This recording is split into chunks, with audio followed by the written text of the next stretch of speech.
Zee24 तास एक पाऊल पुढे. शिक्षणाच्या अटींचं राजकारण आपण पहिल्या 2 सेगमेंटमध्ये पाहिलं. मंत्रिमंडळामध्ये एक प्रस्ताव आज चर्चेला आला होता, परंतु तो पारित होऊ शकला नाही, बारगळला.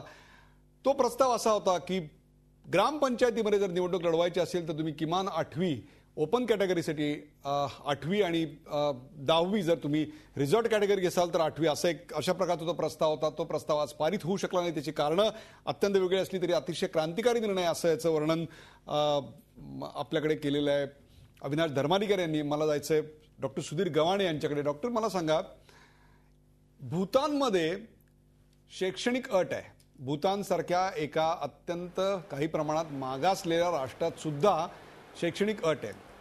अमेरिकेच्या घटनेमध्ये सुद्धा अशा प्रकारची तरतूद केलेली आहे. मग तुमचा याला विरोध का? यातल्या अंमलबजावणीच्या त्रुटींविषयी आता अभय देशपांडे बोलले, त्याच्याविषयी आपण बोलणार आहोत. अविनाश धर्माधिकारी त्याच्यावर सविस्तर आपण त्यांना बोलायला लावणार आहोत. पण मला सांगा, तुमचा मूलभूत या रचनेलाच का विरोध आहे? अट अशी आहे त्यातली, आपण वास्तव जाणून घ्यायला पाहिजे. वास्तव असं आहे की समाजातल्या सर्व वर्गांना किमान प्राथमिक शिक्षण देणं ही सरकारची जबाबदारी होती. आणि गेल्या 6 दशकामध्ये आपण समाजातल्या सर्व वर्गांना किमान प्राथमिक शिक्षण देऊ शकलेलो नाहोत, हे मान्य करायला पाहिजे. ही सरकारची जबाबदारी होती, समाजाची जबाबदारी होती. जे वर्ग दारिद्र्यामुळं, सामाजिक विषमतेमुळं, आर्थिक दारिद्र्यामुळं शिकू शकले नाहीत, आणि जर आपण महाराष्ट्रातला ड्रॉपआउट रेट बघितला, गळतीचं प्रमाण बघितलं 1ली ते 10वी, आजही ते भयावह असं आहे, 60% पेक्षा अधिक आहे. आणि जर आपण आदिवासी वर्ग बघितला, महिला बघितल्या आणि दलित वर्ग बघितले तर यांचं सुद्धा प्रमाण फार मोठं आहे. जे दुर्बल घटकातले शेतकरी वर्गातले मुलं आहेत त्यांचं सुद्धा गळतीचं प्रमाण फार मोठं आहे. मला असं म्हणायचं आहे की ग्रामपंचायतीचा कारभार हाकताना जर राज्यामध्ये अशी स्थिती असती की समाजातल्या बहुसंख्य वर्गाला जर शिक्षण मिळालेलं असतं 8वी 10वी शालांत परीक्षेपर्यंत, आणि मग तुम्ही हा निर्णय घेतला असता तर तो उचित ठरला असता. आज अगदी पदवीधरांचा जरी विचार केला तर आज महाराष्ट्रातल्या 83% युवकांना 18 ते 23 वयोगटातल्या उच्च शिक्षणाची संधी मिळत नाहीये. आपण 10वी पर्यंतच्या शिक्षणाचा विचार केला तर नापास होणारी मुलं, गळती होणारी मुलं यांचं जर प्रमाण बघितलं तर आज निम्मा महाराष्ट्र किमान शिक्षणापासून वंचित आहे, ज्याची ही अट केलेली आहे. मग मला असं म्हणायचं आहे की हा एक प्री मॅच्युअर डिसिजन आहे. समाजाची आधी शैक्षणिक उन्नती करा, समाजामध्ये एज्युकेशन फॉर ऑल याची प्रत्यक्ष अंमलबजावणी करा, आणि मग अशा प्रकारचा कायदा आणण्याचा विचार करा. मला असं म्हणायचं आहे की समाजातल्या मोठा वर्ग अगदी निरक्षर ठेवून, निरक्षर आज महाराष्ट्रामध्ये तुम्ही जवळपास 2 कोटी लोक निरक्षर ठेवलेले आहेत. 10वी पर्यंत शिक्षण न मिळाले आणखीन 2 कोटी लोक आहेत. निम्मा महाराष्ट्राला तुम्ही राजकीय संधीपासून वंचित ठेवता आहात. म्हणजेच असं आहे की जर एखाद्या व्यक्तीला, गरीब कुटुंबातल्या व्यक्तीला, अल्पशिक्षित व्यक्तीला राजकीय सहभाग घ्यायचा असेल, पॉलिटिकल पार्टिसिपेशन करायचं असेल तर त्याला त्या संधीपासून वंचित करतात. आत्ताची स्थिती, आत्ताची महाराष्ट्राची सामाजिक आर्थिक स्थिती यासाठी अयोग्य आहे. स्वातंत्र्याच्या वेळेला हाच प्रश्न होता. अतिशय योग्य बोलताय तुम्ही. आपण जाऊया अविनाश धर्माधिकारी यांच्याकडे आणि त्यांचंही मत जाणून घेऊया.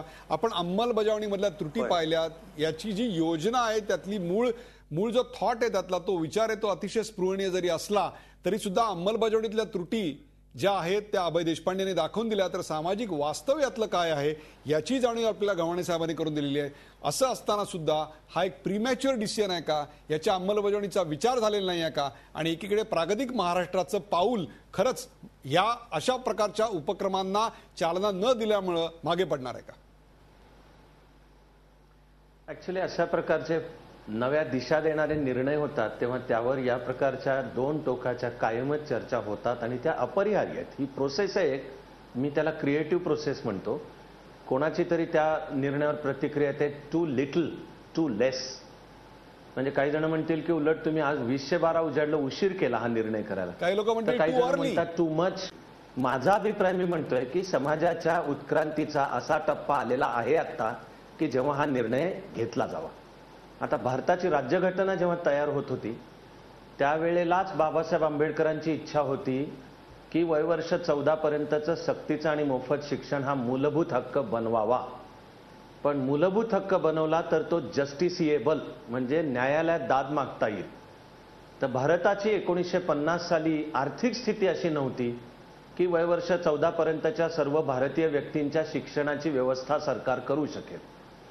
ज्या वेळेला असं वाटलं की आता ती आर्थिक स्थिती आलेली आहे आणि तेवढे रिसोर्सेस देता येतील, त्यावेळेला मग हे मूळ जे कलम 45 होतं ते बदलून 21 म्हणजे मूलभूत हक्कात आणण्यात आलं. आता ते झालं 2001 सालापासून प्रक्रिया चालू झाली आणि फायनली ती 2009ला पूर्ण झाली.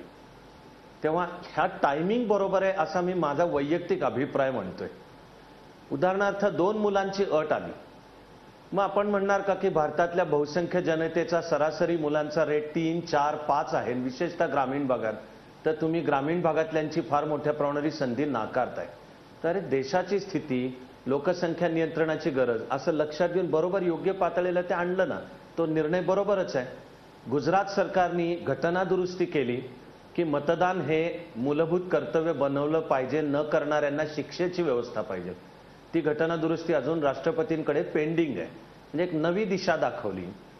आपले पत्रकार मित्र अभय देशपांडे जसं म्हणतात की ही सुरुवात मग महापालिकेपासून का नको, तर बरोबर आहे ना, सुरुवात कुठून याविषयी होऊ शकतं. पण त्यामध्ये मंत्री या नात्याने जयंत पाटलांनी घेतलेली जी भूमिका आहे की माझ्याकडे जे आहे ते मी करतो, नगर विकास खातं वेगळं आहे आणि त्यांनी त्यांचं करावं, पण एक प्रोसेस यांनी निश्चित चालू होईल.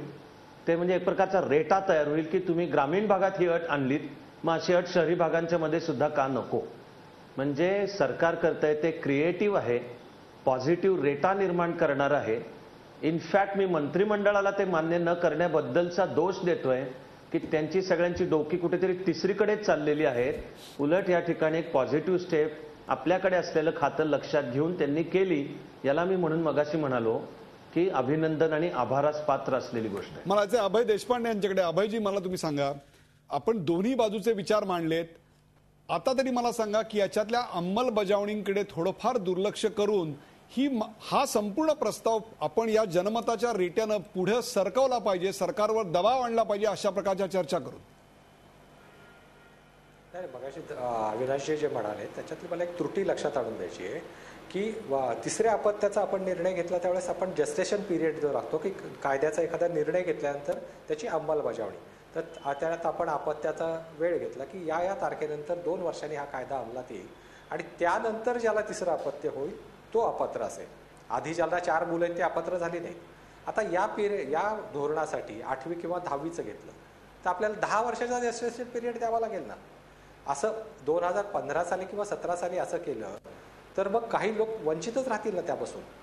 त्यामुळे तसा निर्णय घेताना सुद्धा पूर्ण विचाराची थॉट प्रोसेस झाली पाहिजे. अविनाशजी, एक मिनिट. अभयजी, तुम्ही अतिशय योग्य बोललात. अभयजी, तुम्ही योग्य बोललात. आपण जाऊया अविनाशजींकडे. अविनाशजी, काय सांगाल की ही सूचना अत्यंत व्यवहार्य आहे की नाही? सूचना अत्यंत व्यवहार्य अर्थातच आहे. मी 2 मुद्दे इथले पॉइंट आउट करतो.